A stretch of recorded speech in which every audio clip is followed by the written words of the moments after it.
ॐ नमो भगवते वासुदेवाय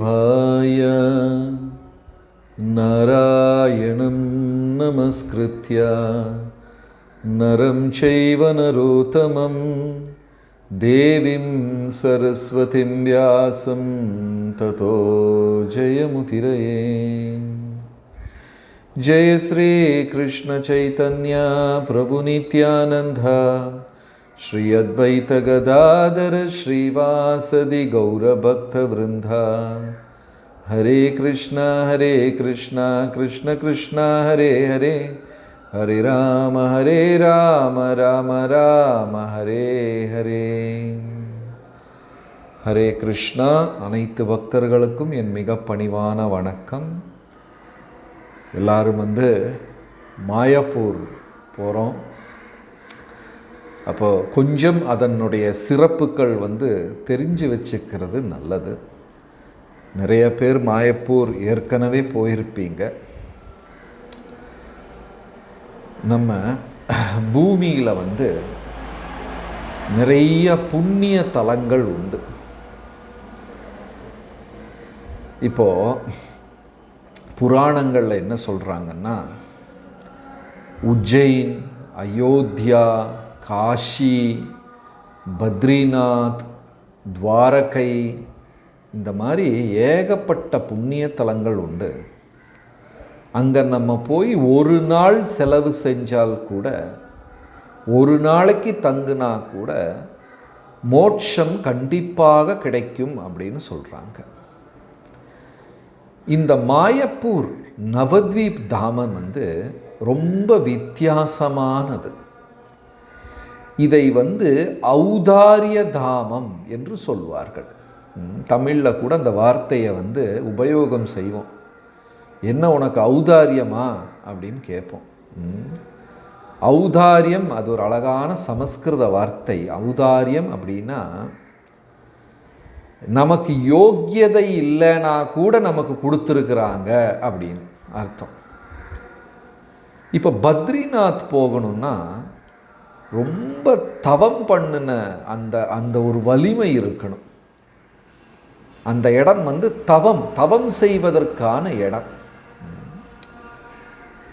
விருந்தாவனம், மதுரா போகணுன்னா கிருஷ்ணருடைய பாலலீலையில் ரொம்ப ஈர்ப்பமும் ஈடுபாடும் அன்பும் இருக்க வேண்டும். இப்படி ஒரு தாமத்துக்கும் சில விதமான தவங்கள் இருக்கு. ஆனால் மாயப்பூர் கலிகாலத்தில் பார்த்தோம்னா இவ்வளவு தூய்மை, தவசக்தி இதெல்லாம் பக்தர்களுக்கு, மனிதர்களுக்கு கிடையாது. தூய்மையின் நிலை கலிகாலத்தில் குறைந்து கொண்டே இருக்கு. அப்போ மகாபிரபு பகவானே சைத்தன்ய மகாபிரபுவாக தோன்றி என்ன செஞ்சார்னா, தூய்மை இருக்கிறவங்க இல்லாதவங்க, தவ வலிமை இருக்கிறவங்க இல்லாதவங்க, பல்லு தேய்ச்சவங்க குளிக்காதவங்க எல்லாருக்குமே அதனுடைய என்ன சொல்கிறது, கருணை கிடைக்க வேண்டும் என்று சொல்லி இந்த நவத்வீப் தாமத்தை எல்லாருக்கும் துறந்து கொடுத்து விட்டார். ஒரு மன்னருக்கு திடீரென்று ஒரு நாளைக்கு அன்பு அதிகமாகி ஒரு விதமான பிரமை பிடித்து விட்டு அந்த மன்னர் என்ன செஞ்சாராம், தன்னுடைய நிதி அறையை, ட்ரெஷர் ஹவுஸ், நிதி பண்டாரம், நிதி அறையை திறந்து யாருக்கு வேணா என்ன வேணா எடுத்துகிட்டு போங்க அப்படின்னு திறந்து கொடுத்தாராம். அந்த மாதிரி மற்ற தாமங்களில், மற்ற புண்ணிய தலங்களில் கொஞ்சம்தான் கிடைக்கும். ஆனால் மாயப்பூர் தாமத்தில் எல்லாத்தையுமே பகவான் யாருக்கு வேணா என்ன வேணா எடுத்துக்கொள்ளலாம் அப்படின்னு சொல்லி திறந்து விட்டார். அங்கே போக முடிஞ்சது நாம் செய்த பெரும் பாக்கியம். எல்லாருக்கும் அந்த வாய்ப்பு கிடைக்காது, பெரிய பாக்கியம். அப்போ நம்ம இப்போ மாணவர்களாக மாயப்பூருக்கு போகிறோம். முடிஞ்ச வரைக்கும் மகாபிரபுவை பற்றியும் 6 கோஸ்வாமிகளை பற்றியும் அதுக்கப்புறம் கடைசியில் இருக்கக்கூடிய 5 வைணவ ஆச்சாரியர்களை பற்றியும் தெரிந்து கொள்ள வேண்டும். இந்த ஒரு வாய்ப்பு மற்ற இடத்துல கிடைக்காது. இப்போ நம்ம அயோத்தியா போனோம்னா ராமரை பற்றி ராமாயணம் தெரிந்து வைத்திருப்போம். விருந்தாவன மதுராவில் போனால் கிருஷ்ணருடைய பாலலீலைகளை தெரிந்து வைத்திருப்போம். துவாரகைக்கு போனால் கிருஷ்ணர் மன்னரானதுக்கப்புறம் உண்டான லீலைகளை தெரிந்து வைத்திருப்போம். ஆனால் இங்கே பகவானை மட்டுமல்லாமல் அவருடைய முக்கியமான 6 சீடர்கள் கோஸ்வாமிகள், ரூப கோஸ்வாமி, சனாதன கோஸ்வாமி, அப்படி முக்கியமான 6 கோஸ்வாமிகள், அதுக்கப்புறம் பிரபுபாதருக்கு முன்னாடி இருந்த அந்த 4 வைணவ ஆச்சாரியர்கள், இவங்களை பற்றி நம்ம அதிகமாக தெரிந்து கொள்கிறோம். நீங்கள் பாகவதத்திலேயே பார்த்தீங்கன்னா பகவானுடைய லீலைகளும் இருக்கும், பக்தர்களுடைய லீலையும் இருக்கும். பாகவதத்தில் பிரகலாதரை பற்றி, துருவர் மன்னரை பற்றி, கஜேந்திரனை பற்றி, அம்பரீஷ ராஜாவை பற்றி பகவானை துதிப்பதோடு பக்தர்களையும் துதிப்பார்கள்.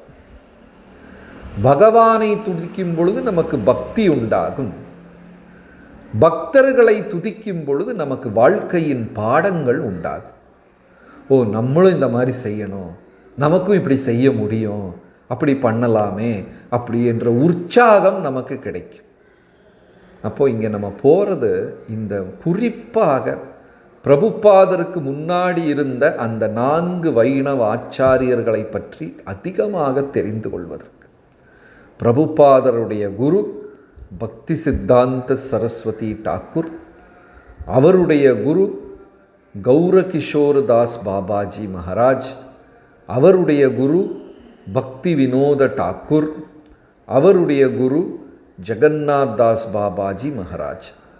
அதுக்கு முன்னாடி 6 கோஸ்வாமிகள், ரூப கோஸ்வாமி, சனாதன கோஸ்வாமி, ரகுநாத பட்ட கோஸ்வாமி, ரகுநாத தாச கோஸ்வாமி, ஜீவ கோஸ்வாமி, கோபால பட்ட கோஸ்வாமி. இவர்கள் கதைகளை கொஞ்சம் கொஞ்சம் தெரிந்து வைத்திருப்பது ரொம்ப உபயோகமாக இருக்கு. இப்போ நவத்வீப் அப்படின்னு சொல்கிறது, கங்கை நதி கருணையால் அன்பால் இந்த தலத்தில் பூந்து விளையாடி 9 தீவுகளாக இந்த இடத்தை பிரித்திருக்கிறார்கள் கங்கா மாதா. ஏன்னா கங்காதேவி கங்கா நதிக்கு யமுனையுடன் ஒரு சின்ன போட்டி என்றால் ஆன்மீக போட்டி, அதில் பொறாமை கிடையாது. மனிதர்கள் போட்டி போடும் பொழுது அதில் பொறாமை இருக்கும். ஆச்சாரியர்கள் போட்டி போடும்போது அதில் பக்தியும் உற்சாகமும் இருக்கும். நமக்கெல்லாம் அப்படி தெரியாது, அது என்னன்னே தெரியாது. நம்ம போட்டி போட்டால் பொறாமை தான் வரும். நம்ம ஒரு ஓட்டப்பந்தயத்தில் கலந்து கொள்கிறோம், யாராவது பிரார்த்தனை செய்வார்களா, நான் நல்லா ஓடணும் ஆனால் நாங்கள் 10 பேரும் ஜெயிக்கணும், அப்படி யாராவது பிரார்த்தனை பண்ணுவார்களா? கிடையாது. முருகா என்னை மட்டும் காப்பாற்று, அதுதான் தமிழ்நாடின் பிரார்த்தனை. வைணவர்கள் போட்டி போடும் பொழுது அதில் பொறாமை கிடையாது. அப்போ கங்கைக்கு ஒரு சின்ன மன வருத்தம் என்னவென்றால், பகவான் கிருஷ்ண பகவான் வந்த பொழுது எப்பவுமே யமுனையில் விளையாடிக்கொண்டே இருந்தார். யமுனையில் குளிப்பது, ஒரு நாள் கூட யமுனையிலிருந்து மாறி நின்னதே கிடையாது. கங்கை நதிக்கு ஒரு ஏக்கம், எங்கூட கிருஷ்ணர் விளையாடலையே. ஏன்னா பகவானுடைய லீலைகள் பூரா யமுனையின் கரையில் தான் நடந்தது.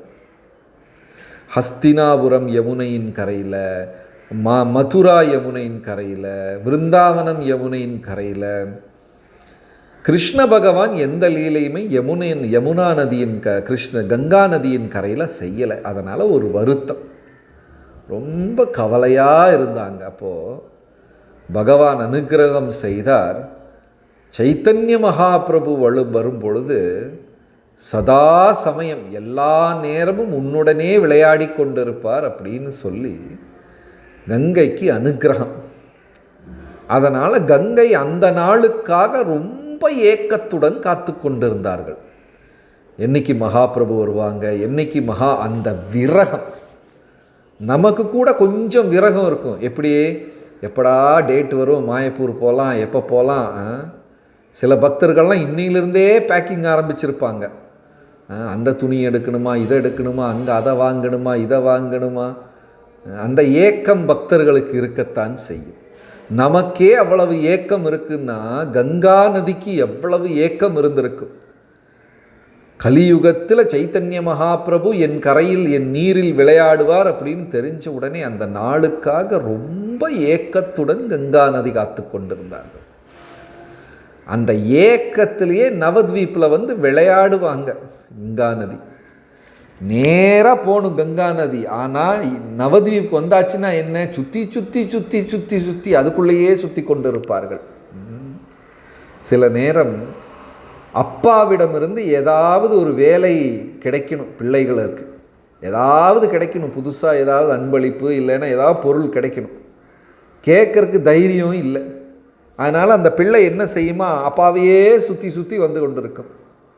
உடனே அப்பா கேட்பார், என்னடா குட்டி போட்ட பூனை மாதிரி சுற்றிக்கிட்டு இருக்க. அப்போ பையன் சொல்லுவான், அப்பா இது வேணும் அது வேணும்.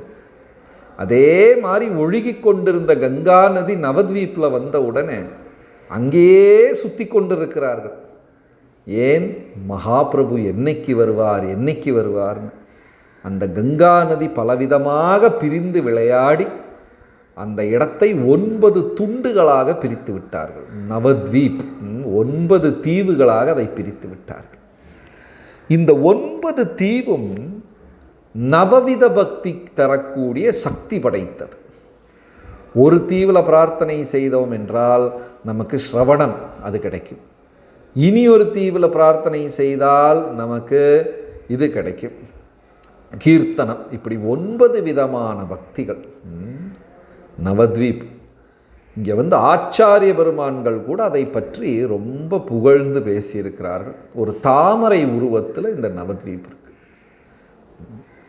இது வந்து நம்ம முதல் முறையாக இங்கே போகலை, ஆச்சாரியர்களே அங்கே பரிக்கிரமமாக போய் வருவார்களாம். முதலாக நித்யானந்த பிரபு அவரே வந்து ஜீவ கோஸ்வாமியை ஒரு இடமா அழைத்து கொண்டு இது இங்கே இன்ன லீலை நடந்தது, இந்த லீலை நடந்தது என்று முதல்ல அவர் கொண்டு போய் காண்பித்து கொடுத்திருக்கிறார். இந்த நவத்வீப்பில் ஒரு தனி சிறப்பு என்னன்னா, பூமியில் இருக்கக்கூடிய அனைத்து புண்ணிய தலங்களும் அங்கே ஒளிந்திருக்கிறது. நவத்வீப்புக்குள்ளேயே அயோத்தியா இருக்கு, ஒளிஞ்சிருக்கு. நவத்வீப்புக்குள்ளேயே பத்ரிநாத், துவாரகை, கேதார்நாத் எல்லாமே ஒளிந்திருக்கிறது. சில ஆச்சாரியர்கள் என்ன சொன்னாங்கன்னா, நவத்வீப் தரிசனம் எடுத்தாலே போதும், பூமியில் வேறு எந்த புண்ணிய தலத்திற்கும் போக வேண்டிய தேவையில்லை, எல்லாமே அங்கே இருக்குது அப்படின்னு கூட ஆச்சாரியர்கள் சொல்லியிருக்கிறாங்க. பிரபுபாதர் வந்து அவருக்கு வந்து மாயப்பூர் அவருக்கு 2-3 இடம் ரொம்ப ரொம்ப பிடித்த இடங்கள். விருந்தாவனம், மாயப்பூர், பாம்பே. ஒரு இடத்தை தன் வீடு என்றார், இனி ஒரு இடத்தை தான் கீர்த்தனம் செய்யும் இடம் என்று சொன்னார், இனி ஒரு இடத்தை என்னுடைய அலுவலகம் என்று சொன்னார். அகில உலக கிருஷ்ண பக்தி இயக்கத்துடைய தலைநகரம் இல்லைன்னா அந்த முக்கியமான ஹெட் குவார்ட்டர்ஸே இந்த மாயப்பூர் தான். சைத்தன்ய மகாபிரபு அவதாரம் செய்த இடம். ஆனால் அந்த இடத்திற்கு யோக பீட் என்று பெயர். 500 வருடங்களுக்கு முன்னாடி சைத்தன்ய மகாபிரபு யோக பீடத்தில் அவதாரம் செய்திருந்தா கூட காலப்போக்கில் அந்த இடம் மறைந்து போய்விட்டது. இப்போ நமக்கு கிருஷ்ண பகவான் பாலலீலை செய்தது விருந்தாவனம் என்று எல்லாருக்குமே தெரியும். ஆனால் நிறைய பேருக்கு இந்த உண்மை தெரியாது, விருந்தாவனம் மறைந்து போய்விட்டது. 500 வருடங்களுக்கு முன்னாடி சைத்தன்ய மகாபிரபு தான் வந்து விருந்தாவனத்தை தேடி கண்டுபிடித்தார். ஆனால் இந்தியாவில் இருக்கிற எல்லாருக்குமே தெரியும் கிருஷ்ணருடைய பாலலீலை விருந்தாவனத்தில் நடந்தது அப்படின்னு எல்லாருக்குமே தெரியும். ஆனால் அந்த விருந்தாவனம் எங்கே இருக்குது என்பது யாருக்குமே தெரியாது. 500 வருடங்களுக்கு முன்னாடி சைத்தன்ய மகாபிரபு வந்து இதுதான் ராதா குண்டம், இதுதான் ஷியாம குண்டம் என்று கண்டுபிடித்து கொடுத்தார். அதே மாதிரி சைத்தன்ய மகாபிரபு அவதாரம் செய்த இடம் யோக பீடம். அது மறைந்து போய்விட்டது, காணாமல் போய்விட்டது. அந்த இடம் தவறுதலாக மற்றவர்கள் இது இந்த பக்கம் அந்த பக்கம் கங்கையின் அந்த பக்க கரையில் என்று தவறாகலாம் வைத்திருந்தார்கள். பக்தி வினோத டாக்கூர், அதான் இந்த பேருகள்லாம் நல்லா ஞாபகம் இருக்கணும். யார் யார் இந்த ஆச்சாரியர்களை பற்றி நன்றாக தெரிந்து கொள்ள வேண்டும். யார் பக்தி வினோத் டாக்கூர்? பிரபுபாதருடைய குரு பக்தி சித்தாந்த சரஸ்வதி கோஸ்வாமி, அவருடைய குரு ஜெகநாத் கௌரகிஷோர் தாஸ் பாபாஜி, அவருடைய குரு பக்தி வினோத் டாக்கூர். இந்த பக்தி வினோத் டாக்கூர் சாதாரண மனிதர் கிடையாது. ஆங்கிலேயர்கள் ஆட்சி செய்த பொழுது மேஜிஸ்ட்ரேட்டாக இருந்தார். இன்னைக்கே ஒரு ஜில்லாவில் ஒரு நீதிபதி அப்படின்னா அவருக்கு பெரிய மதிப்பு. நீதிபதி அந்த நீதிமன்றத்தில் வந்தால் எல்லாரும் எந்திரிச்சு நிற்பாங்க. அவர் சொல்வதுதான் கடைசி வார்த்தை, அதற்கு கேள்வி கிடையாது. ரொம்ப பெரிய மதிப்பு. அந்த சேவையை செய்து கொண்டிருந்தார் ஆங்கிலேயர்கள் ஆட்சியில். பக்தி வினோத் டாக்கூர் மேஜிஸ்ட்ரேட்டாக, ரொம்ப பெரிய மனிதர், படித்தவர், அறிவாளி. இது ரொம்ப முக்கியம். கிருஷ்ண பக்திக்கு எல்லா உயர்ந்தவர்களும் வர வேண்டும். ஏன்னா இது விஞ்ஞானபூர்வமான ஒரு விஷயம். அப்போ அவர் வந்து சரியான யோக பீடத்தை கண்டுபிடிக்க வேண்டும். மகாபிரபு சைத்தன்ய மகாபிரபுவுடைய பிறந்த அவதார இடத்தை கண்டுபிடிக்க வேண்டும்னு நவத்வீப்பில் தேடி தேடி போகிறாரு. ஆனால் மக்கள் சொல்கிற இடம் தவறாக இருக்கிறது. அவர் என்ன செஞ்சார்? ஏறக்குறைய 100 வயது இருக்கும் தன் ஆன்மீக குருவை சென்று பார்த்தார். அவர் பேர் ஜெகநாத் தாஸ் பாபாஜி. 100 வயது இருக்கும் ஏறக்குறைய. உடம்பெல்லாம் கூன் விழுந்து விட்டது, கண்ணு திறக்க முடியல, காது சரியாக கேட்காது, ரொம்ப வயதாகி விட்டது. பேசுனா அவருக்கு விளங்காது, கண் திறந்து பார்க்க முடியாது. இருந்தாலும் ஆன்மீகத்துக்கு வந்து உடல் விதமாக எந்த சம்பந்தமும் கிடையாது. நமக்கு அப்படி கிடையாது. ஒரு பல்லு வலி வந்தால் ஒரு வாரம் ஜபம் கிடையாது. நமக்கு உடலுக்கும் ஆன்மீகத்துக்கும் ரொம்ப தொடர்பு உண்டு. ஆனால் உயர்ந்த ஆன்மீகவாதிகளுக்கு அப்படி தொடர்பே கிடையாது. ஹரிதாஸ் டாக்கூரை 21 மார்க்கெட்டில் வைத்து அடித்தார்கள். அவர் ஜபிச்சுக்கிட்டே தான் இருந்தார் இல்லையா? அப்போ இந்த வயதான தன் ஆன்மீக குருவை ஜெகநாத் தாஸ் பாபாஜி அவர்களை வந்து ஒரு கூடையில் தூக்கி தலையில் வச்சுக்கிட்டு பக்தி வினோத் டாக்கூர் இந்த யோக பீடம், மகாபிரபுடைய அவதார இடம் எங்கே இருக்குன்னு தேடிக்கொண்டு போனார். ஒரு இடத்துக்காக போயிட்டு இருந்தார். அப்படியே வரும்போது அப்படியே ஒரு வயக்காடு மாதிரி ஒரு இடம். மக்கள்லாம் அங்கே போக மாட்டாங்க. ஏன்னா சாயங்காலம் ஆனால் அங்கே வந்து சலங்கை சத்தம், வேறு விதமான ஒலி சத்தம் கேட்கும். அதனால் மக்கள் வந்து பேய் பிசாசு பிடித்த இடம் என்று நினைத்து கொண்டு அந்த இடத்துக்கே யாரும் போக மாட்டாங்க. பக்தி வினோத் டாக்கூர் தன் ஆன்மீக குருவான ஜெகநாத் தாஸ் பாபாஜி மகாராஜா ஒரு கூடையில் தூக்கிட்டு அங்கே போகிறார். அவருக்கு 100 வயது, கண்ணும் தெரியாது, காதும் கேட்காது. ஆனால் இந்த குறிப்பிட்ட இடத்துக்கு போன உடனே ஒரு 16 வயது இளைஞனை மாதிரி அந்த கூடையிலிருந்து தாவி குதித்து 2 கைகளையும் ஆகாயத்தில் தூக்கி கொண்டு கௌரங்கா கௌரங்கா என்று அபயக்குரல். அப்போ பக்தி வினோத் டாக்கூருக்கு தெரிஞ்சிருச்சு இதுதான் அந்த இடம். எல்லாரும் பயந்துட்டு இருந்தாங்க, பேய் பிசாசு பிடிச்சிருக்குமோ அப்படின்னு. ஆனால் உண்மையிலேயுமே தேவர்கள் மறைமுகமாக அங்கே வந்து சைத்தன்ய மகாபிரபுவை பிரார்த்தனை செய்து கொண்டிருந்தார்கள். இந்த இடத்துல இருந்து தான் நாம சங்கீர்த்தனம் உலகம் பூரா பரவுகிறது. அப்படி பக்தி வினோத் டாக்கூர் என்ன செஞ்சார்? அவர் அன்னைக்கு மேஜிஸ்ட்ரேட்.